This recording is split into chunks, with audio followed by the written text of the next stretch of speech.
Olá, chicos y chicas, sean bienvenidos a mais uma classe de espanhol. E lo que vamos a estudar hoje? Sejam bem-vindos, galerinha, estudantes. Hoje mais uma classe de espanhol, né? Mais uma aula. E o que vamos estudar hoje? La lectura de textos em língua espanhola. Muito bem, pessoal. Quando nós partimos, né, do pressuposto da leitura, o que é leitura? Vamos lá.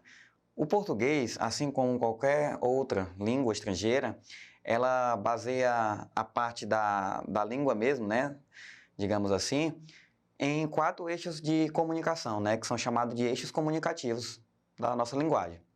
Então, eu tenho a competência da oralidade, que é a da fala, eu tenho a competência da escrita, né, que é a produção textual, eu tenho a habilidade da compreensão, né, tanto ela seja a fala ou também a compreensão da escrita. Então, esses são os 4 eixos, né, da competência comunicativa. E a leitura, né, ela é um desses eixos, tá? E eu considero assim, né, na minha opinião, que um dos mais importantes. Por quê? Quando você entra na língua estrangeira, é claro que você acha legal, né, o idioma, a pessoa falando, a comunicação diferente, a tonalidade. Então você acaba se encantando também pela forma de se expressar, né, as músicas e, enfim, toda uma gama cultural.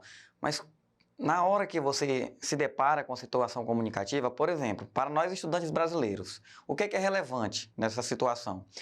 Eu estudo, né, toda a língua estrangeira durante o ensino fundamental e médio, e eu me deparo, chego no Enem, onde eu tenho questões voltadas, né, à língua espanhola, que são totalmente de compreensão textual.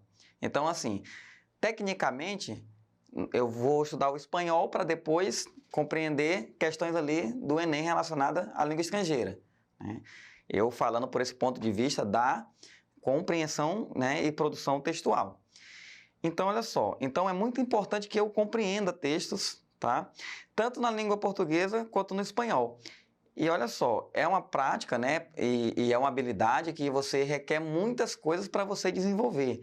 Porque até para nós estudantes da língua portuguesa, às vezes fica difícil entender um texto da nossa língua materna. Às vezes a gente se prende, né, a gente não entende o significado, a morfologia de certas palavras.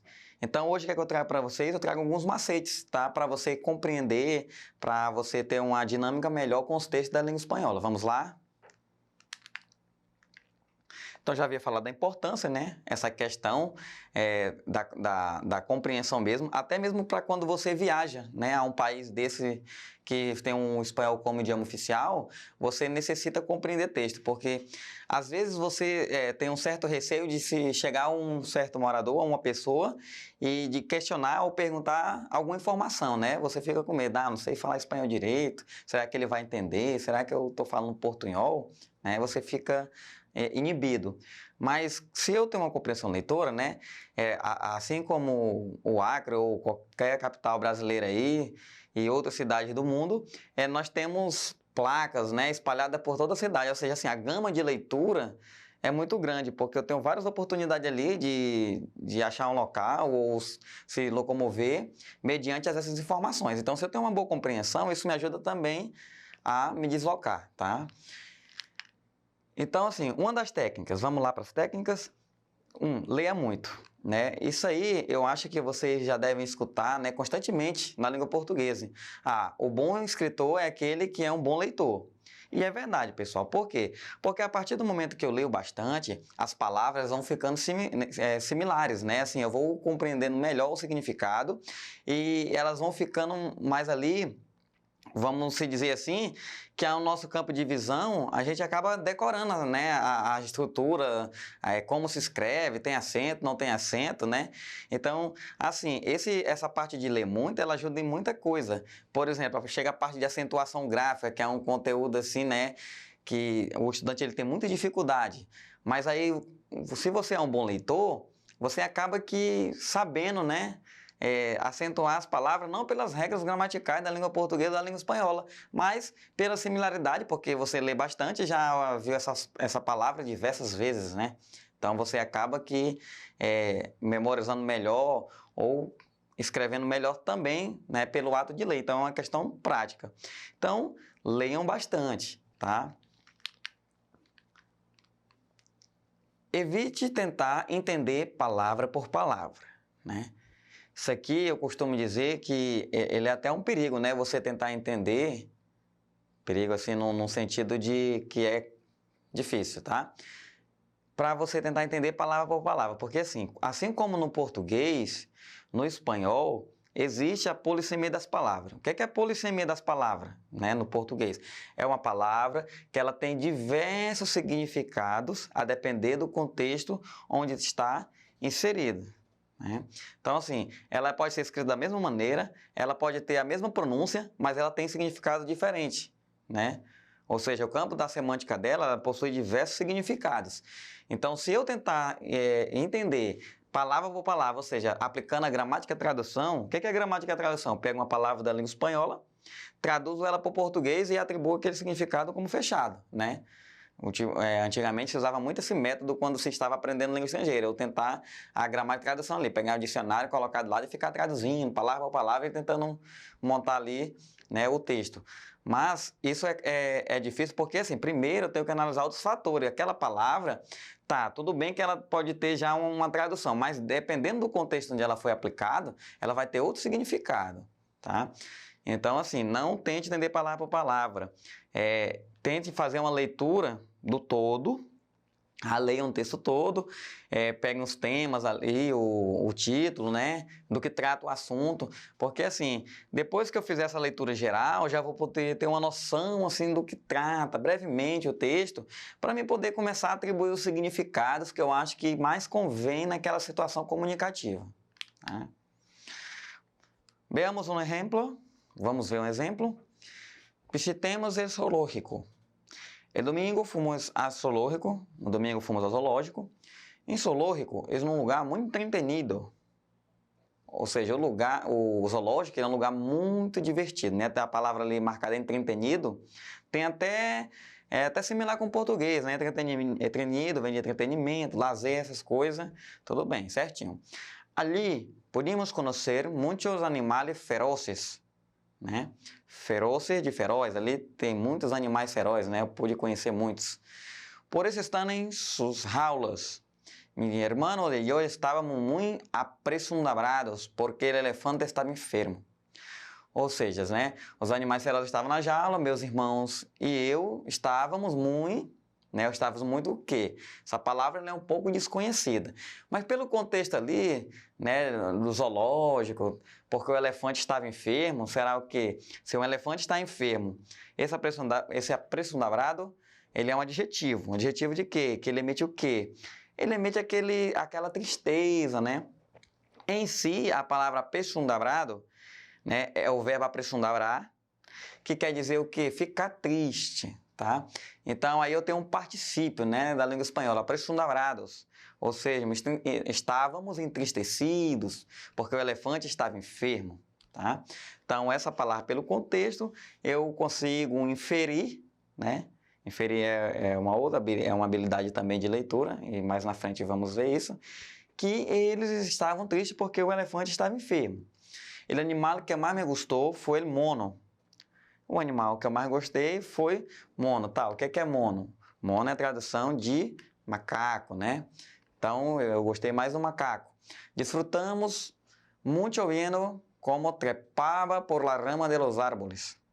Então, eu fiquei, né? Nós desfrutamos muitos ali vendo, aí tem a palavra trepava, né? Ela até nos remete assim a um significado da língua portuguesa bem esdrúxulo aqui, né? Mas enfim, se é um animal, né? O que é que ele fazia pelas árvores? Então, trepava é a conjugação do verbo trepar, né? Pretérito perfeito, passado. Trepava, né? Desculpe, pretérito perfeito não, pessoal. Pretérito imperfeito da língua espanhola, tá? Trepava, quer dizer, ou seja, ele trepava pelas árvores, tá? O animal que mais nos assustou foi o osso, porque ele deu um zarpatazo tão forte a outro osso que ele tirou ao suelo. Todos passamos um dia muito gozosos. Ou seja, o animal que ele mais assustou foi o urso, né? Olha ali a palavra osso. Osso para nós em português, né, escrito ali, quer dizer o quê?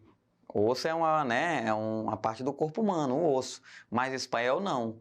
Osso, ele quer dizer urso, ou seja, um animal, tá? Lhe deu um sapatá, um sarpaço, tá? Um sarpaço, ele vem do verbo, né, de atacar. Então, assim, é uma patada, digamos assim. Deu uma patada no outro osso, tá? E ali todos eles tiveram um dia muito alegre, né? O verbo ali, gozosos, vem de alegria, diversão, enfim.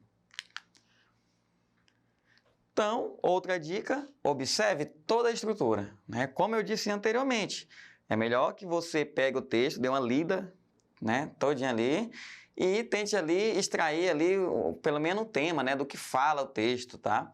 Porque ajuda você, né? Ajuda você a compreender por quê. Imagine que o significado de certa palavra, às vezes eu aplico a tradução, e aí ele vai lhe ajudar no sentido que, essa tradução aqui tudo bem, é a tradução, mas não tem nada a ver para esse contexto aqui, porque está falando de outra coisa, tá? Então, você começa a associar essa questão lógico-discursiva, né?